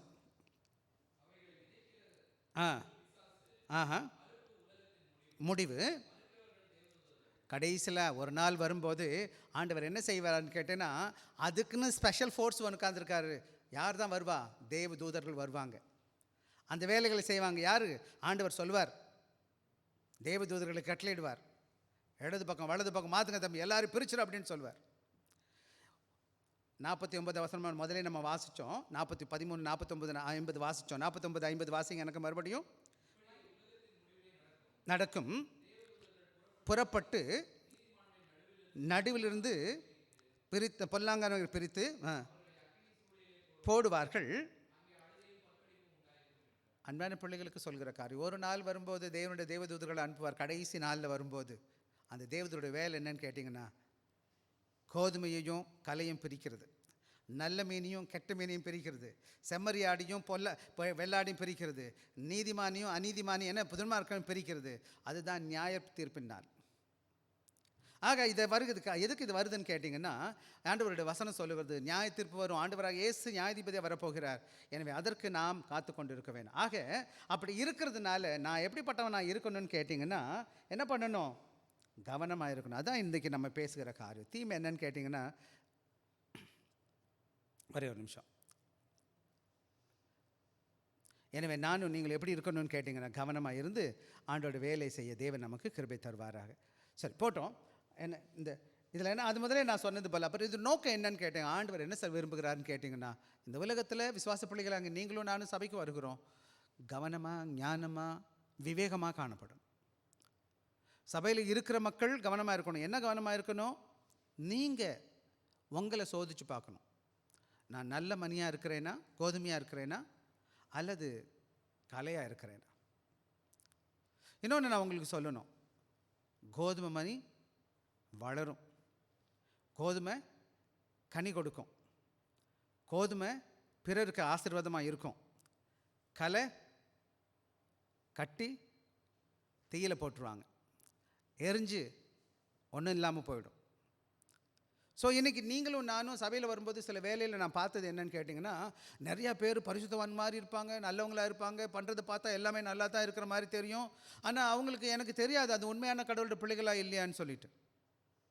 ஆக மொத்தத்தில் நான் இங்கே ஜட்ஜு கிடையாது, நாம் யாரும் ஜட்ஜாக இருக்க முடியாது. ஆனால் நீங்கள் ஒவ்வொருத்தரும் உங்களை யோசித்து பார்க்கலாம், நான் ஆண்டவருக்கு பிரியமான மகனா மகளாக இருக்கிறேன் நான் சொல்லிட்டு. ஆண்டவர் இந்த அருமையான வேலையில் சொல்லுகிற காரியம் என்னென்னா, நான் முதலே சொன்னது போல் நானும் நீங்களும் ஜாக்கிரதையாக இருந்தால் மாத்திரம்தான். ஆக இன்றைக்கி நான் ஒரு சில காரியங்களை வேகமாக நான் சொல்லிவிட்டு நான் போக விரும்புகிறேன். ஒரே ஒரு காரியத்தை மட்டும் நம்ம பேசுவோம். ஷோவர் இஸ் த மேன், அதான் இங்கே சொல்லிட்டேன்னு நினைக்கிறேன். இதெல்லாம் த சீட் என்னன்னு பார்த்தோம், நம்ம கிங்டம் ஆஃப் பார்த்துருக்கோம், சில்ட்ரன் ஆஃப் ஈவில் 1 பார்த்தோம், த எனிமி த டெவல்னு பார்த்தோம். இந்த வேத வசனங்களாம் எழுதிக்கங்க. அது மாத்திரம் கிடையாது, ஹார்வெஸ்ட் ஏஞ்சல் மத்தேயு 19 மத்தேயு 13:49 50 வசனம். ஆக இந்த 5 காரியங்கள் இந்த வேதத்தில் விளக்கப்பட்டிருக்கு. யார் இது விதைக்கிறவன்? இந்த தேவகுமாரன், மனுஷகுமாரன். இது நல்ல விதைகள் எதை காமிக்குது? தேவராஜ்யத்தின் பிள்ளைகளாக இருக்கிறாங்க. இந்த வீடு, அதாவது இந்த வீடு அல்லது இந்த கலை எதை காமிக்குது? பொல்லாங்கன் பிள்ளைகளை பார்க்குறோம். எனிமி யார்? இந்த பிசாசு. 19:3-19 நம்ம பார்க்குறோம். ஹார்வெஸ்டர் யாருன்னு கேட்டிங்கன்னா, அந்த அறுவடை செய்கிறது யாருன்னு கேட்டால் தேவ தூதர்கள் என்ன செய்வாங்க? அறுவடை செய்வாங்க. ஆக முக்கியமான காரியம் நானும் நீங்களும் என்ன பண்ணணும்னு கேட்டிங்கன்னா, தேவ ராஜ்யத்துக்கு உள்ள வரும்போது உண்மையான விவேகமான தீர்மானிக்க தெரியணும். I must be discerning. எடுத்ததெல்லாம் பழுத்ததெல்லாம், மின்னுறதெல்லாம் பாலுன்னு நினைக்கக்கூடாது. மின்றது பால், மின்றதெல்லாம் பொண்ணுன்னு சொல்லுவாங்க, வெளுத்ததெல்லாம் பாலுன்னு சொல்லுவாங்க. இன்றைக்கி யார் வேணாலும் பிரசங்கம் பண்ணுவாங்க, கையில் எடுத்துக்கிட்டு தோத்திரம் அல்லேலூயா சொல்லிட்டு யூடியூப்பில் என்னென்ன வேணாலும் போடுறாங்க. யார் வேணாலும் எப்படி வேணாலும் பண்ணலாம். தயவு செய்து ஏமாந்துடாதீங்க. யார் எங்கே இருக்கிறா அவங்க வாழ்க்கையில் அவங்களோட பண்புகளை வச்சு நம்ம பார்க்கணும். அது மாத்திரம் கிடையாது, understanding the nature of kingdom of heaven, தேவ ராஜ்யத்தை நல்லா புரிஞ்சுக்கணும். நல்லா நம்ம அன்பான பிள்ளைகளுக்கு சொல்லுகிற காரியம் அது மாத்திரம் கிடையாது. ராஜ்யத்தின் பிள்ளைகளுடைய வாழ்க்கையில் அப்படிப்பட்ட பண்புள்ளவர்களாய் காணப்பட வேண்டும். நான் கடவுளோட மகனாக இருக்கிறேன்னா, இன்றைக்கி கூட சாயங்காலம் பேசும்போது நான் லீடர்ஸ்ட்டை பேசும்போது, கிறிஸ்துவில் இயேசுவில் இருக்க சிந்தை உங்களில் இருக்கணும். 2 பாருங்க, எனக்கு வாசிக்கலாம். எனக்காக பிலிப்பியர் 2வது அதிகாரம் 5வது வசனம் எனக்காக வாசி. 4வது வசனம் வாசிச்சு 5க்கு வாங்க. அவனவன் தனக்கானவைகளை அல்ல பிறருக்கான. விசேஷமாக நல்லா கவனமாக கவனிக்கணும். கோதுமை விதை பலன் கொடுக்கணும்னா என்ன பண்ணணும்யா? என்னையா? மண்ணில் போய் என்ன பண்ணணும்? சாகணுங்க. மண்ணுக்குள்ளே போட்டு அது செத்தால ஒலிய என்ன செய்யாது? அது வளராது. நீங்கள் வீட்டில் கோதுமை மணியை வாங்கி வச்சுக்கிட்டே இருங்க, ரொம்ப வாழ வைங்க. எப்போ வர அந்த விதையை நான் விதைக்கலையோ, அது எப்போ வர மண்ணுக்குள்ளே போகலையோ, அந்த மண்ணுக்குள்ளே போய் அது தண்ணியில் விழுந்து எல்லாம் மாறலையோ, அது தன் உண்மையான ரூபத்தை இழந்து அது ஒரு புது ரூபத்தை கொடுக்க ஆரம்பிக்கும். பார்த்துருக்கீங்களே? உங்களுக்கெல்லாம் விவரம் தெரியும். கடல் ராஜ்யத்தின் பிள்ளைகளாக இருக்கிற நானும் நீங்களும் அப்படிப்பட்ட பண்பு இருக்கிற காணப்படணும். வாசிக்கலாம். சாரி, எங்கடா போச்சு? 2வது ஆண்டவர் பவுல் சொல்கிறார் சபைக்கு பார்த்து, பிலிப்பியர் திருச்சபைக்கு பார்த்து, நீங்கள் பிறருக்கானவை நோக்கணும், பிறருக்கு சேவை செய்கிறவனாய் காணப்படணும், சுயமாக வாழக்கூடாதுன்னு சொன்னவர். இன்னொரு காரியம் சொல்கிறாரு, யாருடைய சிந்தை உங்களுக்கு இருக்கணும்னு கேட்டிங்கன்னா, ஏசு கிறிஸ்து எப்படி சிந்தை உள்ளவராக இருந்தாரோ, எப்படி எண்ணினாரோ அப்படி நான் என்ன செய்யணும்? த மைண்ட் ஆஃப் கிரைஸ்ட்னு சொல்லுவாங்க. யாருடைய கிரைஸ்ட்? யாருடைய மைண்டு? கிறிஸ்துவின் சிந்தை. யாருடைய சிந்தை? நான் என்னையை பற்றியே சிந்திச்சிட்ருக்கேன், யாரோ பற்றியோ நினச்சிட்ருக்கேன். இன்றைக்கி யூடியூப்பில் என்னென்னமோ கேட்டுட்ருக்கேன், எதையோ பார்த்துக்கிட்டு உட்காந்துருக்கேன். யார் சொல்லதெல்லாம் என் மைண்டில் ஓடிட்டுருக்கு. ஆண்டோட சித்தம் தெரியுமா எனக்கு? அவருடைய சிந்தை என்பது என்னன்னு கேட்டிங்கன்னா, கிறிஸ்து இயேசுக்குள்ள சிந்தை எப்படிப்பட்டதாக இருக்குன்னு வாசிங்களேன் எனக்காக. அடுத்த வசனம் வாசிங்கம்மா. பிலிப்பியர் 2வது அதிகாரம் 5வது வசனம் 6வது வசனம் வாசிங்க. பிலிப்பியன் சாப்டர் 2 அம்மா. சிந்தை உங்களிலும் இருக்க கடவுது, அவர் தேவனுடைய ரூபமாக இருந்தும்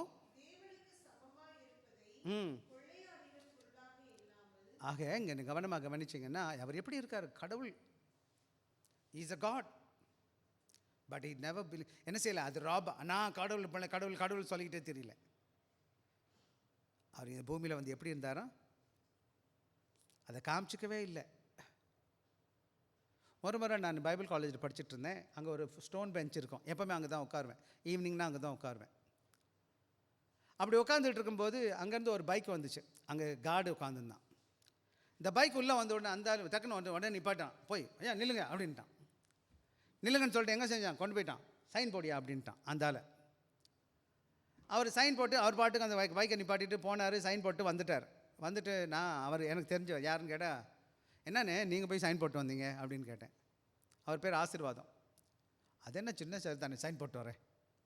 அவர் அங்கே சர்ச்சில் சேர்மேன். ஆக்சுவலாக அவர் யார் இது, அவங்க தான் அவங்க வேலைக்கே வச்சுருக்காங்க அவனை. ஆனால் அந்த வேலைக்காரனுக்கு தெரியல யாருன்னு. அவர் எனக்கு தெரியும் அவர் சேர்மேன்னு சொல்லிட்டு, என்ன பரவாயில்ல போயிட்டு போகுது, அந்த என்னாச்சு நான் சைன் போட்டு வரேன் அப்படின்னு சொல்லிட்டு என்ன செய்கிறாரு, போனார், நின்னார், சைன் போட்டு வந்துட்டார். கண்டுக்கவே இல்லை, அவன்கிட்ட சொல்லக்கூட இல்லை எதுவும்.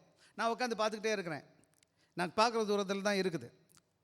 நம்ம சின்ன போஸ்டிங் இருந்தாலே நம்ம என்ன முடியாது, நம்மளை பிடிக்க முடியாது. ஒரு சின்ன வேலையில் இருந்து சிங்கப்பூரில் போனாலே அந்த இந்தியாவில் நான் சிங்கப்பூர் அல்ல பெரிய ஆள் நான் ரொம்ப படிச்சிருக்கேன், புத்திசாலி, நான் என்னை மாதிரி ஒருத்தன் உலகத்தில் இல்லைன்னு சொல்லிட்டு நான் பயங்கர ட்ராமா பண்ணிட்டு உட்காந்துருப்போம். ஆனால் ஏசாமி யாருமா 2வது 5வது வசனம் 6வது வசனம், தேவனுடைய ரூபம், தேவனாக இருந்தோம், தேவனை போல நான் இருப்பேன்னு சொல்லி இருக்காம அவர் அப்படி யோசிக்கல. இன்னும் சொல்ல போனா அவர் தேவத்தன்மை இழக்கவே இல்லை. அவர் தெய்வீகத்தன்மை அப்படியே 100% இருந்துச்சு. இங்கிலீஷில் சொல்லுவாங்க அவர் பேர், இங்கிலீஷில் கிரீக்கில் சொல்லுவோம் தியோ ஆந்திரபாஸ்ன்னு சொல்லுவாங்க. ஏசாமி எப்படி சொல்லுவாங்க, தியோ ஆந்திரபாஸ். அப்படின்னா என்ன, ஆங்கிலத்தில் காட் மேன் சொல்லுவாங்க. என்ன மேன், காட் மேன்னா என்ன அர்த்தம், காட் எத்தனை சதவிகிதம், 100%. Man how many percent, 100%. 100% ஆண்டவராக இருக்கிற இயேசு கிறிஸ்து இந்த பூமியில் மனிதனாக வந்த பிறகு 100% தெய்வத்தவன் இருந்துச்சு அவர்கிட்ட. ஆனால் அதை யாருக்குமே காமிக்கல. அவர் எப்பப்போ தேவைப்பட்டுச்சோ அப்போ கதலை பார்த்து நிப்பாட்டினார், நின்றாச்சு. காண ஒரு பொண்ணை கல்யாணம் என்ன செஞ்சார், திராட்சை உசு பண்ணார், லாசர் வெளியே வந்துட்டான். அதுதான் தெய்வத்தன்மை, தெய்வீகம் அப்படியே இருக்குது. ஆனால் எங்கேயாச்சும் காமிச்சார் ரொம்ப கடவுள்னு சொல்லிட்டு அவரை சிலுவையில் அரைஞ்சாங்க, எதுவும் சொன்னாரா, அவர் திட்டுனாங்க, எதுவும் சொன்னாரா, தப்பாக திட்டுவாங்க. ஏசாமி தேவனாக இருந்தபோது கூட தெய்வீக பிள்ளைகளுக்கு சொல்லுகிற காரியம் என்னன்னு கேட்டிங்கன்னா, தேவராஜ்யத்தின் பிள்ளைகள் எப்படி இருக்கணும்னு கேட்டிங்கன்னா, தலையில் கனம் இருக்கக்கூடாது, ஆண்டோட பிள்ளைகளுக்கு தாழ்மை இருக்கணும். அதான் அடுத்த பகுதி வாசிங்கம்மா, 7வது வசனம், பிலிப்பியர் 2:7 வாசிங்க. Philippian chapter 2:7. அவர் தம்மை தாமே வெறுமையாக்கி அடிமையின் ரூபம் எடுத்து என்ன எடுத்துட்டாரா, he became humble, humilityன்னு சொல்லுவாங்க. he just not only say that I am not simple man on this earth, he humble himself to lowest low. இன்னும் சொல்லப்போனா அடிமையின் ரூபம்னா என்னது, he became a slave. தேவராஜ்யத்தின் குணாதிசயம் பெருமை பாராட்டுறது இல்லை, கிறிஸ்துவின் சிந்தையில் நான் காணப்படணும். என்னைக்கு கிறிஸ்து எனக்குள்ளே இருக்கிறாரோ தேவ பிள்ளைகளை நான் மாறுகிற போது, அப்படி இருக்கும்போது அது தேவ திருச்சபை. அது மாத்திரம் கிடையாது. 8வது வசனம் வாசிங்க எனக்காக. காணப்பட்டு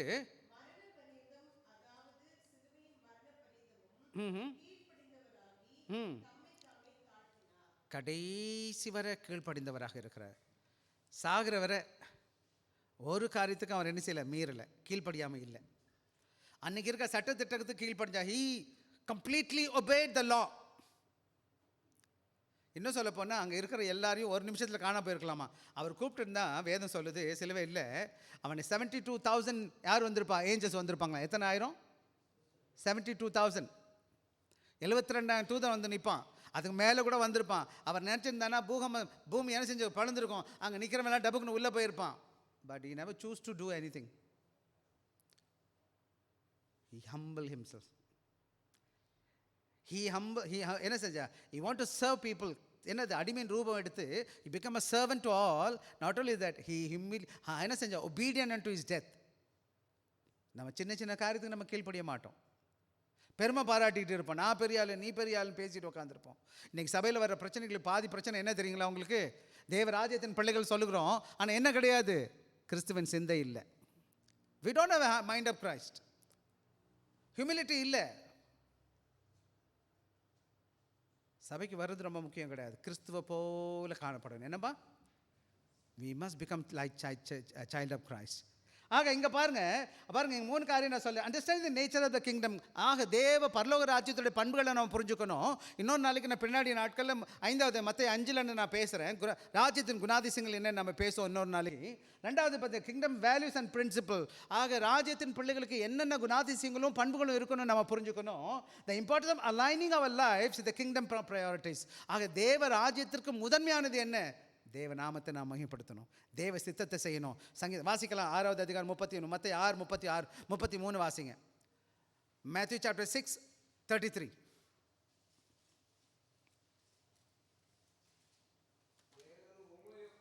இல்லை 6:33 ஐயா. முதலாவது தேவ ராஜ்யத்தையும் அவருடைய நீதியை தேடுங்கள். ஆக நானும் நீங்களும் let us seek God's kingdom righteousness. First he seek the kingdom of God. தேவ ராஜ்யத்தை தேடணும், அவருடைய நீதியை நான் தேடணும். அப்போ இந்த பூமியில் உள்ள எல்லாத்தையும் கடவுள் கொடுப்பார். ஆக நிறைய காரியங்களை நம்ம பேசிக்கிட்டே போகலாம். எது முதல்ல வச்சுருக்கணும் நான் ராஜ்யத்தின் பிள்ளைகளாகி நாம அடுத்த முக்கியமான காரியத்துக்கு வந்துடுவோம். நம்ம அடுத்த காரியம் என்னன்னு கேட்டிங்கன்னா turning to Christ in time of confusion. சில வேலைகளில் என்னோடய வாழ்க்கையில் எனக்கு என்னது தடுமாற்றம் வரும். எது சரி எனக்கு எது தவறுன்னு தெரியாது, எப்படி வாழணும்னு எனக்கு தெரியாது. இங்கே சீஷர்கள் என்ன பண்ணுறாங்கன்னு கேட்டிங்கன்னாப்பா, உடனே ஆண்டவர் இயேசு கிறிஸ்துட்ட வர்றாங்க. வாசிங்க 36வது வசனம் எனக்கு வாசிங்கப்பா. 36 13:36.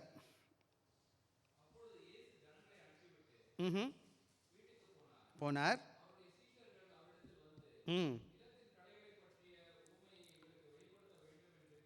கேட்டார்கள்.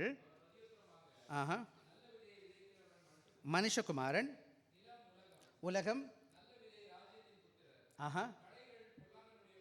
போத். ஆக இங்கே நீங்கள் வந்து பிரச்சனை வந்துச்சுன்னு கேட்டிங்கன்னா முதல்ல சொன்ன ஊமைகள் அவங்களுக்கு தெரியல. ஆக ஆண்டவர் இயேசு எனக்கு எப்படிப்பட்ட பங்களிப்பை கொடுக்குறார்? What are role that Jesus does in role play in our life? எப்படிப்பட்ட வேலையை ஏசாமி பண்ணுறாரு எனக்கு? நல்ல வேலையில் நம்ம நினைக்கிறோம், என்ன நினைக்கிறோன்னா அவர் பெட்டியல் கொடுத்துட்டு ஆண்டவரை இது கொடுங்க அது கொடுங்க அது கொடுங்க இது கொடுங்க நினச்சிட்டு உட்காந்துட்டு கேட்டுட்ருக்கோம். அப்படி இல்லை. இங்கே பாருங்கள், is the role of Christ as ultimate guide and counsellor. நம்முடைய வாழ்க்கையில் அவர் எப்படிப்பட்டவராக இருக்கிறார்? அவர் தான் நம்முடைய வழிகாட்டியாக இருக்கிறார், நமக்கு அவர் ஆலோசகராக இருக்கிறார். என்னோடய வாழ்க்கையில் கண்மூடித்தனமாக இருக்கிற எனக்கு எங்கே போகணும் என்ன தெரியல. இன்றைக்கி கேட்டிங்கன்னா எனக்கு விவரம் தெரிஞ்ச நாட்கள்லேருந்து இன்றைக்கி வர ஒன்று தான் தெரியும். எனக்கு என்ற கையில் காசெல்லாம் பெருசாக இந்த காலத்தில் இருந்ததில்லை, படிப்பும் இல்லை, பெரிய ஆள்லாம் ஒன்றும் கிடையாது, நான் கேட்குற மாதிரி சொல்கிற மாதிரி ஒன்றுமே கிடையாது. நான் ஒரு கடவுள் அறியாத பின்னணியில் வந்திருக்கிறேன். லோவர் மிடில் கிளாஸ் ஃபேமிலின்னு சொல்லலாம். அது கூட இல்லை, அப்பா அம்மா கூட வளரல. யார்கிட்ட போகிறதுன்னு எனக்கு தெரியாது, யார்கிட்ட போய் என்ன கேட்கணும்னு எனக்கு தெரியாது, கேட்டால் அவங்க என்ன சொல்லுவாங்கன்னு தெரியாது. ஒன்று மட்டும்தான் தெரியும். என்ன தெரியும்? உடனே முட்டி போட்டு ஜெபிக்கிறது, ஆண்டவர்கிட்ட கேட்குறது, இன்னொன்று பைபிள் எடுத்து திருப்புறது. ஆண்டவர் இந்த பைபிள் என்ன சொல்லுது தேடுறது, வேதம் சொல்லுகிறது. ஆண்டவராக இயேசு எனக்கு என்னவாக இருக்கிறார்? Ultimate guide. என்னவா இருக்காருமா? அவர் தான் என்னுடைய வழிகாட்டி, அவர் தான் எனக்கு கவுன்சிலர். யார்கிட்டோ போய் நான் கவுன்சிலிங் கேட்டுட்டு உட்காந்துருக்கேன், அங்கே என்ன சொல்லுவாங்க இவங்க என்ன சொல்லுவாங்க, அப்படி செய்யட்டுமா இப்படி செய்யட்டுமா? ஆண்டவர்கிட்ட வாங்க, கம் டு ஜீசஸ் கிரைஸ்ட். சின்ன சின்ன வேலையாக இருக்கட்டும். சிங்கப்பூர் நாள் வரதுக்கு முன்னாடி எல்லா தீர்மானமும் நான் ஜெபித்து தீர்மானித்து பொறுமையாக எடுக்க ட்ரை பண்ணுவேன். மற்றவங்க நிறைய எனக்கு ஐடியா கொடுப்பாங்க, அப்படி செய்யுங்க இப்படி செய்யுங்கன்னு சொல்லுவாங்க. ஆண்டவர்கிட்ட விட்டுருவேன். ஆண்டவரே உங்களுடைய நேரம், எப்போ செய்யணுமோ செய்யுங்க. தெரியலன்னு சொல்லிட்டு அவசரப்பட மாட்டோம். ஒரு சின்ன காரியமாக இருக்கும்போது சில மன கஷ்டங்கள் பாரங்கள் வரத்தான் செய்யும். லைஃப் தானே, வாழ்க்கை தானே, மனிதர்கள் தானே நம்ம எல்லாரும். அது மாத்திரம் கிடையாது. Seek divine wisdom in challenging circumstances. நமக்கு யார் ஞானத்தை கொடுப்பா? ஆண்டவர் ஞானத்தை கொடுப்பார். அவருடைய ஞானத்துக்கு காத்துருங்க, ஆண்டவர்கிட்ட கேளுங்க. முதல்ல ஆண்டவர்கிட்ட போங்க, அப்புறம் வெயிட் அப்பான் காட்ஸ் விஸ்டம். ஆண்டவர் எனக்கு கிருபை தரட்டும்னு கேளுங்க, பொறுமையாக இருங்க. நேரம் ஆயிடுச்சு, அதனால் வேகமாக போகலாம். Finding peace and clarity through relation with Christ. வாசிங்க 4வது அதிகாரம், அதே பிலிப்பியன் 4வது பிலிப்பியன் சாப்டர் 4 verse 6, 7 வாசிங்கம்மா. 6, 7, 8. Philippian chapter 4. நீங்கள் ஒன்றுக்கும் கவலைப்படாமல் எல்லாவற்றையும் குறித்து உங்கள் விண்ணப்பங்களை ஸ்தோத்திரத்தோடு கூடிய ஜெபத்தோடும் வேண்டுதலோடும் தேவனுக்கு தெரியப்படுத்துங்கள். அப்பொழுது எல்லா புத்திக்கும் மேலான சமாதானம் உங்கள் இருதயங்களையும் உங்கள் சிந்தைகளையும் காத்துக்கோ. போதும். ஆக வாழ்க்கையில் பிரச்சனைகள், சவால்கள், பிரச்சனைகள் நிச்சயம் வரும், குழப்பங்கள் வரும். பல வேலைகளில் குழம்பி போயிருப்போம், எங்கே போகணும், எப்படி போகணும். சில நேரங்களில் டெட் எண்ட் மாதிரி இருக்கும், அல்ல ராக் பாட்டம்னு சொல்லுவாங்க. கடைசி பிடிச்சிட்டு எங்கே போகிறதுன்னு தெரியல, என்ன பண்ணுறது. மக்கள்கிட்ட போய் கேட்டால் சரியான பதில் சொல்ல மாட்டாங்க. நம்ம பாரியம் அவங்க பிரச்சனை அவங்க என்ன கேலி பண்ண ஆரம்பிச்சிருவாங்க. சிலர் வந்து சொல்லும்போது எல்லாத்தையும் சொல்ல முடியாது, சில காரியங்களை எல்லாத்தையும் பகிர்ந்து கொள்ள முடியாது. என்ன பண்ணுறது, எங்கே போகலாம்? ஆண்டவர்கிட்ட போங்க. அவர் தான் கேட்குற 6வது வசனம், நீங்கள் ஒன்றுக்கும் கவலைப்படாமல் எல்லாவற்றையும் குறித்து உங்கள் விண்ணப்பங்களை உங்கள் ஸ்தோத்திரத்தோடு கூட ஜெபத்தினாலும் வேண்டுதனால் தேவனுக்கு தெரியப்படுத்துங்க.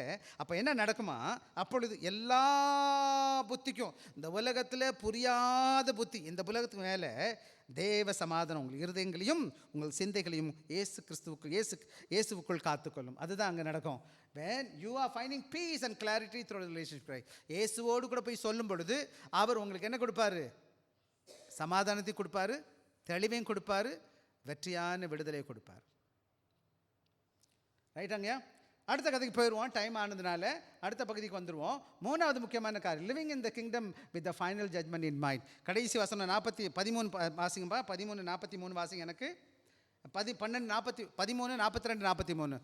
Matthew chapter 13 verse 42 and 43 வாசிங்க. அவர்கள் போடுவார்கள், அங்கே அழுகையும் பற்கடிப்பும் உண்டாயிருக்கும். அப்பொழுது ராஜ்யத்தில்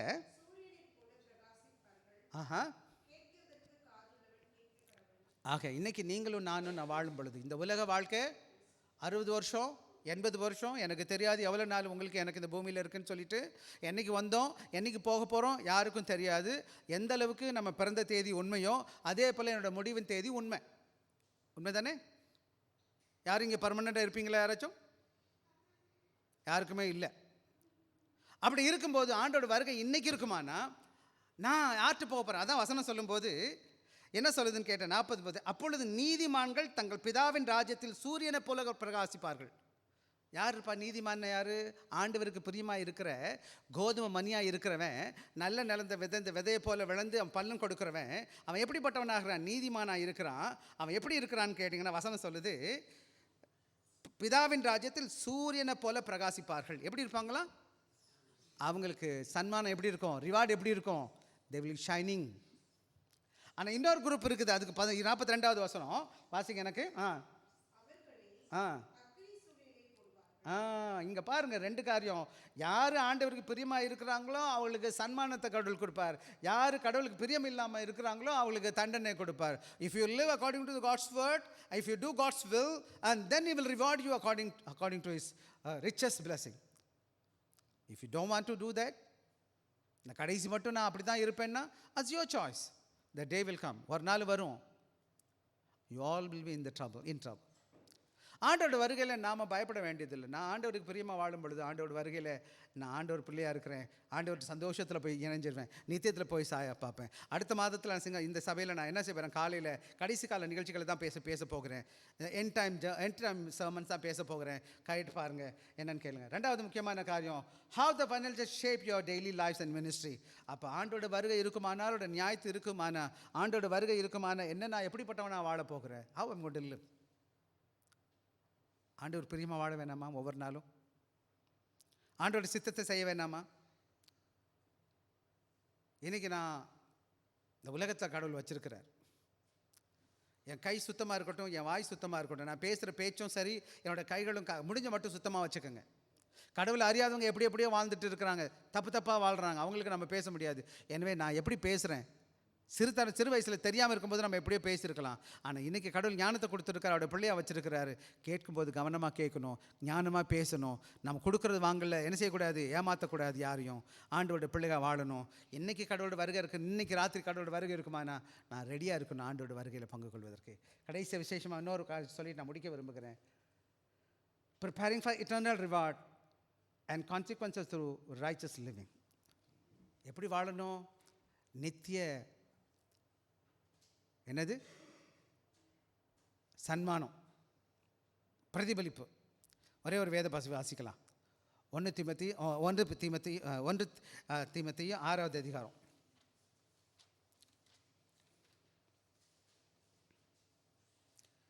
ரெண்டு தீமோத்தேயு 6வது அதிகாரம், மன்னிக்கணும், 7வது வசனம் 8வது வசனம் வாசிங்க.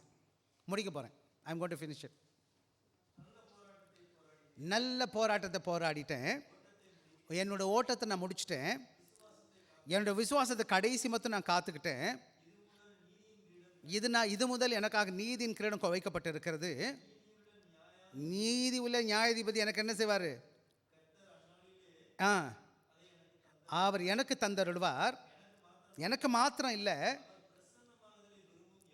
யாவருக்கும் அவர் கொடுப்பார். பவுல் சொல்கிறார், நான் நல்ல போராட்டத்தை போராடினேன். என்ன சொல்கிறாரு? நான் நல்ல போராட்டத்தை போராடினேன், என் ஓட்டத்தை முடித்தேன், என் விசுவாசத்தை காத்துக்கிட்டேன், என்னோடய வேலையை நான் கம்ப்ளீட் பண்ணிட்டேன். என்ன செய்வார்? எனக்கு நீதி உள்ள நியாயாதிபதி என்ன செய்வார்? ஜீவ கிரீடத்தை கொடுப்பார். என்னது? ரைச்சஸ் லிவிங் க்ரௌன் கொடுப்பார். நான் பரலோகத்துக்கு போகும்போது என்ன செய்வார்? Well done my son, well done my sister, well done my daughter அப்படி சொல்லுவாரா? நம்ம பார்த்து என்ன சொல்லுவார்? இல்லை நம்ம ஓடி ஒளிவு பார்ப்போமா? போலீஸை கண்டா திருடனுக்கு தான் பயம், நீதிமானுக்கு பயம் கிடையாது. இயேசுவோட வருகையில் யாருக்கு பயம் இல்லை? ஆண்டோட பிள்ளைகளுக்கு பயம் வேணாம். அவருடைய பிள்ளைகளுக்கு நீதியின் கிரீடத்தை கொடுப்பார். Is going to give us crown of righteousness. Let us live a life that pleases God. தேவ ராஜ்யத்துக்குள்ளே நான் வந்திருக்கிறேன், ஆண்டோட பிள்ளையாக வந்திருக்கிறேன். இந்த உலகம் என்ன வேணாலும் பேசிட்டோம். இன்றைக்கி பல வேலையில் நம்ம நினைக்கிறோம் எல்லாருமே இல்லை எனக்கு தெரியாது. இன்றைக்கி இந்த செய்தி யாருக்குன்னு கேட்டிங்கன்னா, நம்மளை அதை சோதித்து பார்த்து ஆண்டவருக்கு பிரியமாக வாழ்கிறேன்னா வாழலையா என்பது தான் என்னுடைய கேள்வியாக இருக்குமே தவிர, நான் மற்றவங்களை குறித்து நாங்கள் என்னப்படி கவலைப்பட வேண்டிய அவசியமே கிடையாது. சொல்லிக் கொடுக்குறது என்னுடைய வேலை, அவங்களுக்காக ஜெபிக்கிறது என்னுடைய வேலை. கடவுள் அறிஞ்சு தான் சந்தோஷம். சில வேலைகளை வசனம் அகஸ்டின் ஒருத்தர் சொல்கிறாரு, அவங்க சில வேலைகள் அந்த கெட்டவங்களாக இருக்கிறாங்களே, அந்த பதறு போல அல்லது கலையாக இருக்கிறாங்களே, அவங்க வசனத்தை கேட்டு கேட்டு கேட்டு என்னவா மாறிடலாமா? நல்ல மணியாக கூட மாறிடலாம். ஏன்னா வேத வசனத்துக்கு சக்தி இருக்கு இல்லையா? ஆண்டோட வார்த்தைக்கு பவர் இருக்குது தானே? அந்த பவர் என்ன செஞ்சிடும்? கடவுள் வார்த்தையை கேட்டு கேட்டு கேட்டு நிறைய குடிகாரன், நிறைய கொலைகாரன், நிறைய அயோக்கியன், நிறைய திருடன், விதவிதமாக வாழ்ந்தவன் கடைசியில் பைபிளை தூக்கிட்டு கடவுள் பிள்ளையாக மாறிட்டாயா? நீங்கள் கேட்டுருக்கீங்க. நிறைய பேர் சாட்சி எனக்கிட்டே இருக்குது, 1-2 பேர் நான் சொல்ல முடியும். உங்கள் வாழ்க்கையில் எப்படி இருக்குன்னு எனக்கு தெரியாது. ஆக இந்த வேத பகுதி சொல்லுதுன்னு கேட்டால், நல்லதும் கெட்டது உண்மையாக தான் இருக்கும். கடைசி வரை நம்ம அவங்களோட தான் இருக்கணும். ஆனால் நான் நல்லவனாக இருக்கணும். அதான் ஆண்டவர் என்னை கூப்பிட்டு வந்திருக்கிறார். I must become a good வீட், நாட் வீட். ஐ மஸ்ட் பி பெட்டர் வீட். நல்ல கோதுமையாக இருக்கணும், கலையாக இருக்கக்கூடாது. ஆனால் கலையை பிடுங்க முடியாது. கலையை பிடுங்கும்போது என்ன வந்துடும்? நெல் வந்துடும், அல்லது கோதுமை போயிடும். புரியுற மாதிரி நான் சொல்கிறேன் வச்சுக்கோங்க. நல்ல விசுவாசி அன்பாக வந்திருப்பார், அவரோட மகனோ மகளோ கெட்டவங்களாக இருப்பாங்க. அவன் கெட்டவனாக இருக்கான்னு தூக்கினா இந்த பேருக்கு என்ன வந்துடும்? இவன் மனப்பட்டுட்டு நானும் போகிறேன்னு போயிடுவார். அதனால தான் சில வேலைகளில் சபையில் ஒருத்தரும் ஒன்றும் சொல்ல முடியாது. தெரியுமா உங்களுக்கு? நீங்கள் நினைக்கிறா பாஸ்டருக்கு எல்லாம் விருப்பம், அவங்க செய்கிறதெல்லாம் செஞ்சு வாய் பொத்திக்கிட்டு இருக்காரு, நீங்கள் நினைக்கிறீங்களா? சொன்னால் என்ன செய்வாங்க? அவரும் எல்லாத்தையும் கூட்டிகிட்டு போயிடுவார். இந்த சர்ச்சும் சரியில்லை, பாஸ்டரும் சரியில்லை, போ. நான் என்ன சொல்கிறது? சரி, நான் ஜெபிக்கிறேன் பொறுமையாக. அவர் வச்சுருக்காரு, ஏசாமி தானே கூப்பிட்டு வந்தார், அவர் பார்த்துக்கிறாரு. நான் என்ன பண்ணணும்? என் வேலை வசனத்தை சொல்லிக் கொடுக்குறது, அவங்களுக்காக ஜெபிக்கிறது. ஒரே வேத வசனம், ஏதாச்சும் மாற்றம் இருக்கா? இப்போ இங்கே இருக்க யாருக்காச்சும் வேறு வசனம் சொன்னோமா? ஒரே தானே. இதை பேசுகிறது எல்லாருக்கும் தானே பேசியிருக்கிறோம். ஒருத்தர் ஆண்டவருக்கு பிரியமாக இருக்கிறது, இன்னொரு ஆண்டவருக்கு பிரியமாக இல்லை. என்ன செய்ய சொல்கிறீங்க? இது வேதம், இதுதான் உண்மை. இந்த சபையில் மாத்திரம் இல்லை, உலகத்தில் எந்த சபைக்கு போனாலும் தப்பி தவறி நீங்கள் ரொம்ப நல்லவங்களாக இருந்து நல்லவங்க இல்லைன்னு சபை விட்டு போனீங்கன்னா, இந்த உலகத்தில் எந்த சபையும் நல்ல வேலை இல்லை. இன்னும் சொல்லப்போனால் நீங்கள் எங்கே போனாலும் என்ன செய்ய முடியாது? எந்த சபையிலும் நல்லவங்க, நீங்கள் நல்லவங்க இல்லைன்றதுல தான் அங்கே சுற்றுறீங்கன்னு அர்த்தம். கடவுள் பிரியமாக இருக்கட்டும், அதை பற்றி நான் பேசுகிறதுக்கு நேரம் இல்லை. நிறையா கதைகள் இருக்குது பேசுகிறதுக்கு. கடவுள் வச்ச இடத்துல கடவுளுக்கு உண்மையாக இருங்க, கடவுளுக்கு பிரியமாக இருங்க. கடவுள் வசனத்தை இன்னொன்று பார்த்தீங்கன்னா, கடவுள் என்னை கொண்டு வர்றாரு இல்லையாப்பா, என்னையை கடவுள் உருவாக்கிக்கிட்டே இருக்கார். கெட்டவங்களெல்லாம் பார்த்து நான் என்ன செய்யணும்? ஆண்டவருக்கு பிரியமாக இருக்கிறது ஒப்பு கொடுக்கணும். கடவுள் நம்மை ஆஸ்வதிப்பார். கண்டு முடியும் நாம் ஜெபிப்போம். இரக்கம்ல கர்த்தாவே, இந்த வேலைக்காய் நன்றி. நாங்கள் 3 காரியங்களை கேட்டிருக்கிறோம் சுவாமி. நாங்கள் ஞானமாய் விவேகமாய் வாழ்வதற்கு கர்த்தர் கிருபை தாங்க. தம்பி, சாப்பாடு எடுத்துகிட்டு போயிடுங்கப்பா, சாப்பாடு எடுத்துகிட்டு போயிடுங்க. விவேகமாக வாழ்வதற்கு கிருபை தாங்க. எங்களுடைய கஷ்ட காலங்களில், குழப்பங்களில் ஆண்டவரே, நாங்கள் உம்மிடத்தில் திரும்பவும், அது மாத்திரமல்ல கர்த்தாவே, உமது வருகையை நோக்கி நாங்கள் வாழ்வதற்கு கர்த்தர் கிருபை தாங்க. இயேசுவின் நாமத்தில் கேட்கிறோம் நல்ல பிதாவே, ஆமென்.